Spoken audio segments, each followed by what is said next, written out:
আন্দোলনগুলোকে রাজনীতি থেকে বিচ্ছিন্ন তরুণদের একটা আন্দোলন হিসেবে দেখানোর চেষ্টা হচ্ছে।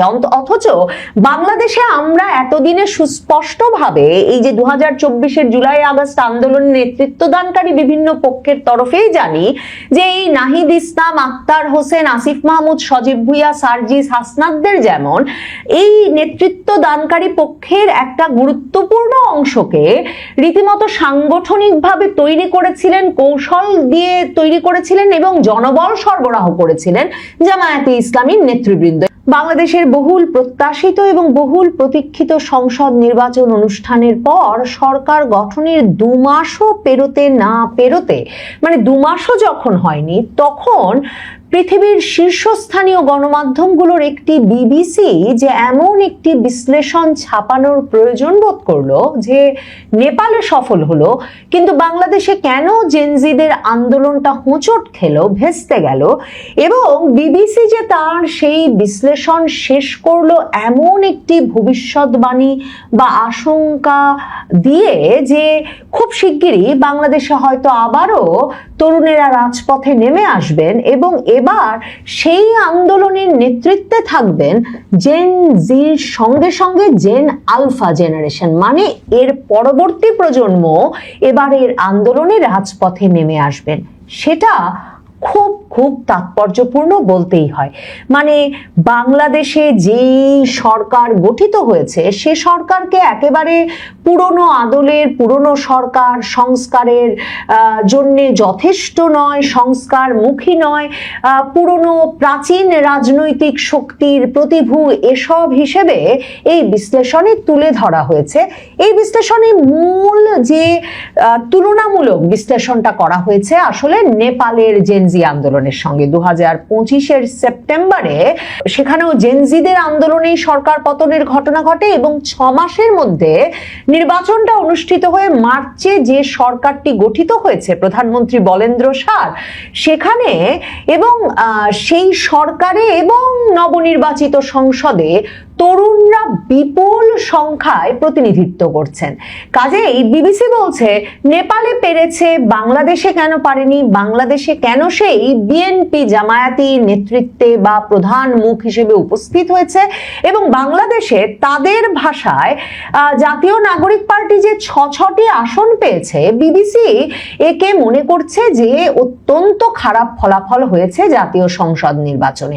বিবিসি তার এই প্রতিবেদনের শুরুতেই বলছে যে এই যে গত মাসে নেপালে নতুন প্রধানমন্ত্রী হিসেবে যে বলেন্দ্র শাহ শপথ নিয়েছেন, একই সঙ্গে সংসদেও যে অনেক তরুণ সংসদ সদস্য জায়গা পেয়েছেন, দূর থেকে এই দৃশ্য বাংলাদেশের তরুণ কর্মী উমামা ফাতেমার মনে খানিকটা হতাশার জন্ম দিয়েছে। বিবিসি তার এই বিশ্লেষণটি মূলত ভিত্তিক করেছে উমামা ফাতেমা 2024-এর জুলাই আগস্ট আন্দোলনের সম্মুখ সারির নেত্রী, যিনি কিনা 2025-এর জুনে বৈষম্য বিরোধী ছাত্র আন্দোলনের কমিটিগুলোর সারা দেশ জুড়ে যে নৈরাজ্য সৃষ্টিকারী কর্মকাণ্ড সেগুলোর প্রতিবাদে এবং ওই যে সরকারে থাকা মন্ত্রীরা বৈষম্য বিরোধী ছাত্র আন্দোলনের কমিটি থেকে শুরু করে নৈরাজ্য সবকিছু নিয়ন্ত্রণ করছেন, এসব অভিযোগে সংবাদ মাধ্যমের সামনে এসেই কিন্তু বৈষম্য বিরোধী ছাত্র আন্দোলনের রাজনীতি থেকে পদত্যাগ করেছিলেন, সরে দাঁড়িয়েছিলেন।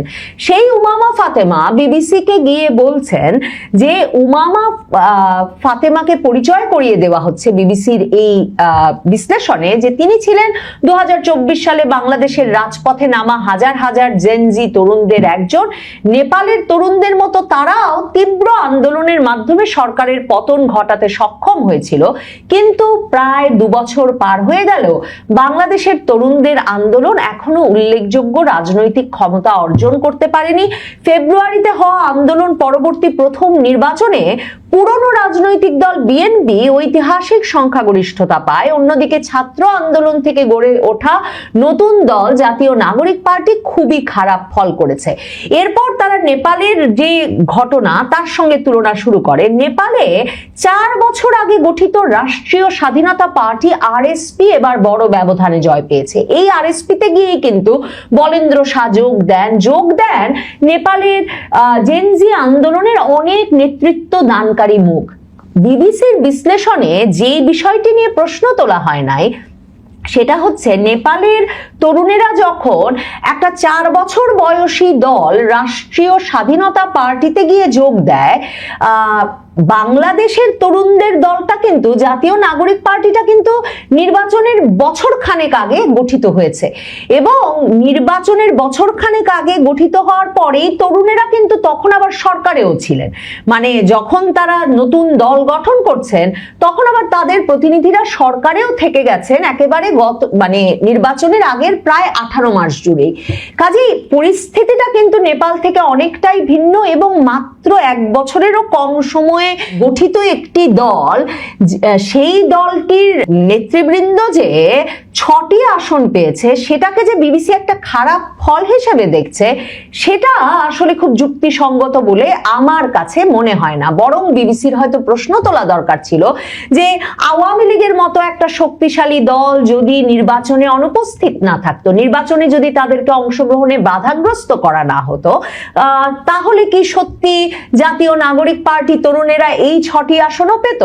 বিবিসি সরাসরি বলেছে জামায়াতে ইসলামীর সঙ্গে জাতীয় নাগরিক পার্টির তরুণেরা যে গিয়ে যোগ দিয়েছেন সেটা তাদের ইমেজকে মারাত্মকভাবে ক্ষতিগ্রস্ত করেছে এবং এর ফলে তাদের কাছ থেকে অনেক নারীরা দূরে সরে গেছেন। মানে এগুলো এক ধরনের বাংলাদেশে এই জাতীয় নাগরিক পার্টি 11 দলীয় জোটে যোগ দেওয়ার পর থেকে এই আলাপ চলছে বটে, কিন্তু একদিকে যেমন জাতীয় নাগরিক পার্টি থেকে বের হয়ে যাওয়া নারী নেতাদেরও একটা বড় অংশ সুস্পষ্টভাবে, মানে এমনকি ডাক্তার তাসনিম জারাও কখনো সুস্পষ্টভাবে বলেন নাই যে জামায়াতে ইসলামীতে যোগ দেওয়ার কারণে তারা জাতীয় নাগরিক পার্টি ছেড়েছেন। দ্বিতীয়ত, এই যে জাতীয় নাগরিক পার্টি জামায়াতে ইসলামীতে যোগ না দিলে এ কটি আসনে এই ভোট পেয়ে বা বিএনপির সঙ্গে দর কষাকষি করে সত্যি এ কটি আসন নিজেদের জন্য সিকিউর করতে পারতো কিনা,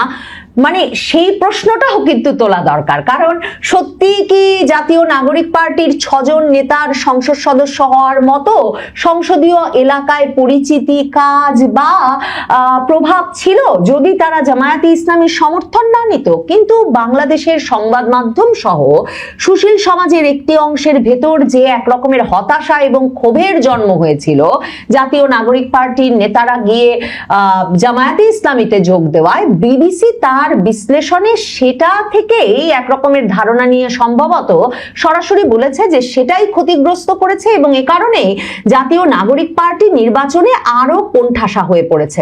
একটা খুব গুরুত্বপূর্ণ পর্যবেক্ষণ বিবিসি এই বিশ্লেষণে করেছে, সেখানে তারা বলেছে যে নেপালে যখন সরকার পতনের পর 6 মাসের মধ্যে নির্বাচন অনুষ্ঠিত হয়েছে, সেখানে বাংলাদেশে অনুষ্ঠিত হয়েছে 18 মাসের সময় বাদে। কাজেই সেটা তরুণদের নির্বাচনী ফলাফলে নেপালে ভালো করায় আর বাংলাদেশে খারাপ করার ক্ষেত্রে ভূমিকা রেখেছে কিনা বিবিসি সেই প্রশ্ন তুলেছে।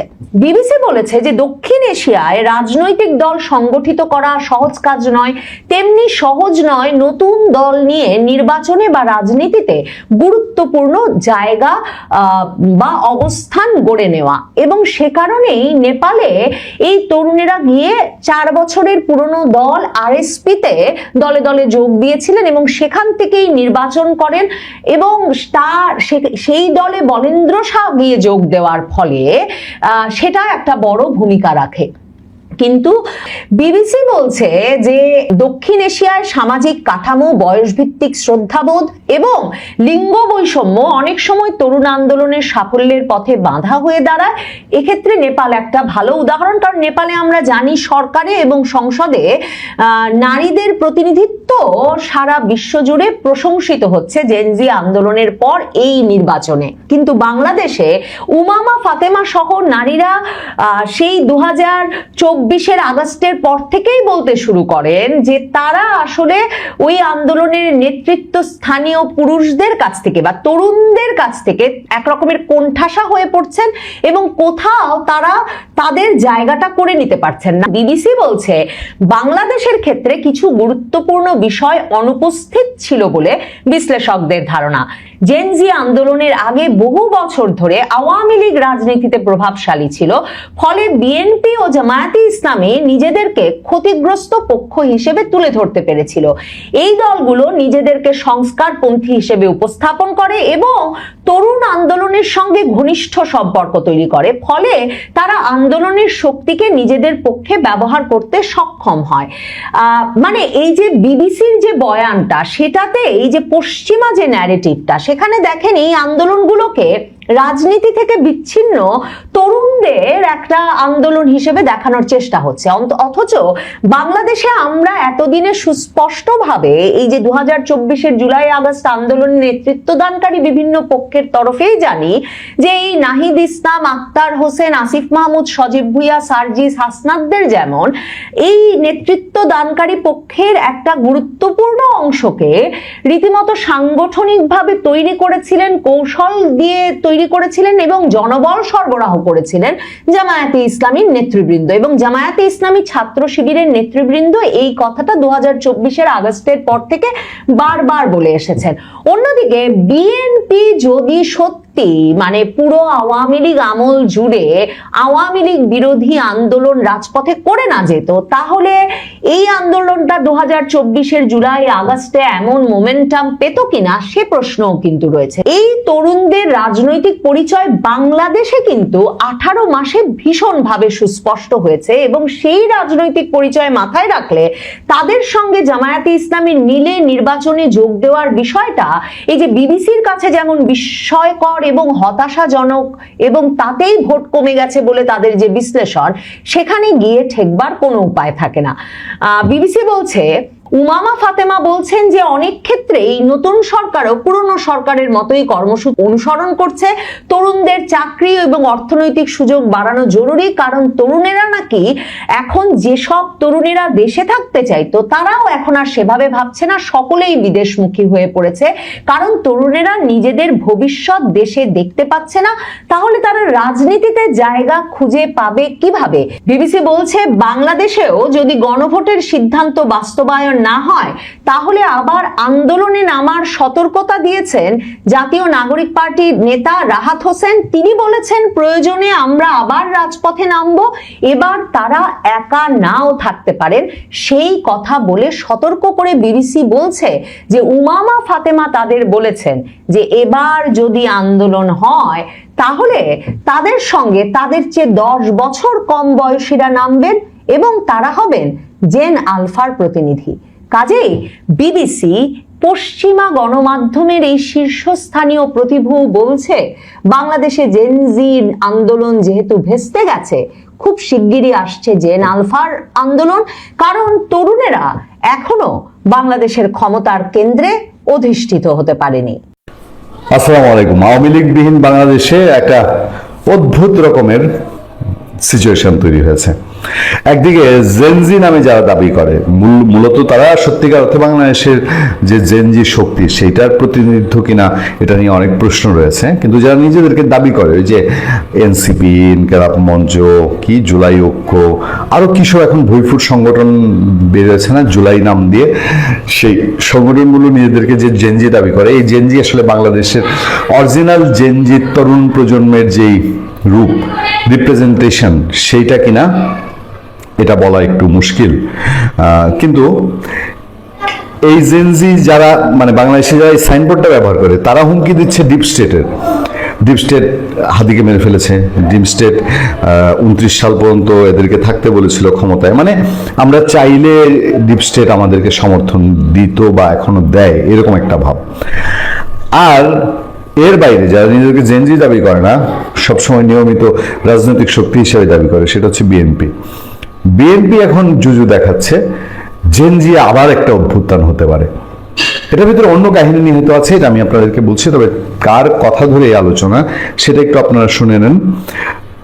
রাজনীতি অর্থনীতিতে ইতিবাচক পরিবর্তন না এলে জেনজি আবার অভ্যুত্থান ঘটাতে পারে বলছেন পরিবেশ মন্ত্রী।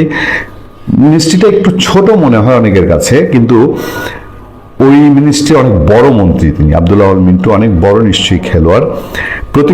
প্রতিবেশী দেশ নেপালের সঙ্গে অর্থনৈতিক ও রাজনৈতিক সামঞ্জস্য তুলে ধরে পরিবেশ, বন ও জলবায়ু পরিবর্তন বিষয়ক মন্ত্রী আব্দুল আওয়াল মিন্টু বলেছেন, নতুন বাস্তবতায় রাজনীতি এবং অর্থনীতিতে ইতিবাচক পরিবর্তন না এলে জেনজি জেনারেশন জেড নেতৃত্বে আবার গণ অভ্যুত্থান হতে পারে। একটু মনে করিয়ে দিই, শ্রীলঙ্কা কিন্তু ভয়াবহ অর্থনৈতিক দৈন্যতা কাটানোর জন্য এখনো ফাইট করছে। যাব মূল আলোচনায়। তিনি বনানীর একটি হোটেলে এক অনুষ্ঠানে বলছেন যে অনুষ্ঠানে তার লেখা made in Nepal lessons in business building from the land of Everest শীর্ষক বইয়ের মোড়ক উন্মোচন করেন। পরিবেশ মন্ত্রী বলেন, দারিদ্র্য বৈষম্য কমাতে ভালো রাজনীতি অর্থনীতি প্রয়োজন। এই দুয়ের সম্পর্ক পরস্পর যমজ ভাইয়ের মতো। ভালো রাজনীতি ছাড়া ভালো অর্থনীতি সম্ভব নয়, আবারও ভালো অর্থনীতি ছাড়া ভালো রাজনীতির নজিরও পৃথিবীতে কোথাও নেই। এই দুয়ের অভাবেই দারিদ্র্য বৈষম্য তৈরি হয়, বাধ্য হয়ে মানুষ রাস্তায় নেমে আসে। বাংলাদেশ নেপাল এই বাস্তবতার সাম্প্রতিকতম উদাহরণ। নতুন বাস্তবতায় রাজনীতি ও অর্থনীতিকে ইতিবাচক পরিবর্তন না এলে জেনজির নেতৃত্বে আবার গণ অভ্যুত্থান হতে পারে। আসলে বিষয় কি জানেন, বাংলাদেশের অর্থনীতি একটি ভয়াবহ ঝুঁকির মধ্যে আছে। এটা যারা অর্থনীতির খোঁজ রাখেন তারা খুব ভালো জানেন। আগামী দিনে কি দেখতে হবে, কতটুকু ভয়ঙ্কর সময় আসবে, এটা সময়ের আগে আমি আপনাদেরকে ভয় দেখাতে চাই না। কিন্তু জেনজি হোক, নাহিদ ইসলাম গতকাল বলেছে না যে সামনে অর্থনৈতিক মন্দা আসতেছে, তারা তককে বসে আছে।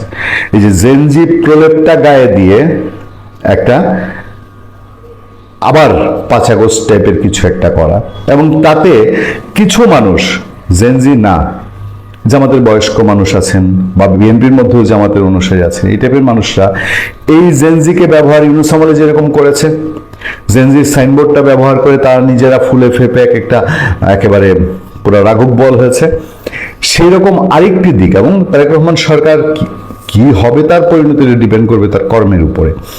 এই সরকার আলটিমেটলি নিজেরা কি নিজেদেরকে ট্যাকেল দিতে পারবে, নাকি যত রকম সংকট দেখা যাচ্ছে এই সংকটে তালগোল পাকিয়ে ফেলবে, এর উপরে নির্ভর করবে যে আবার জেনজির নাম দিয়ে, না এনজির নাম দিয়ে, নাকি অন্য কোনো নাম দিয়ে, নাকি ডিপ স্টেটের ছদ্রাবরণে অন্য কোনো শক্তি বাংলাদেশে আবার একটা বিপর্যয় তৈরি করবে।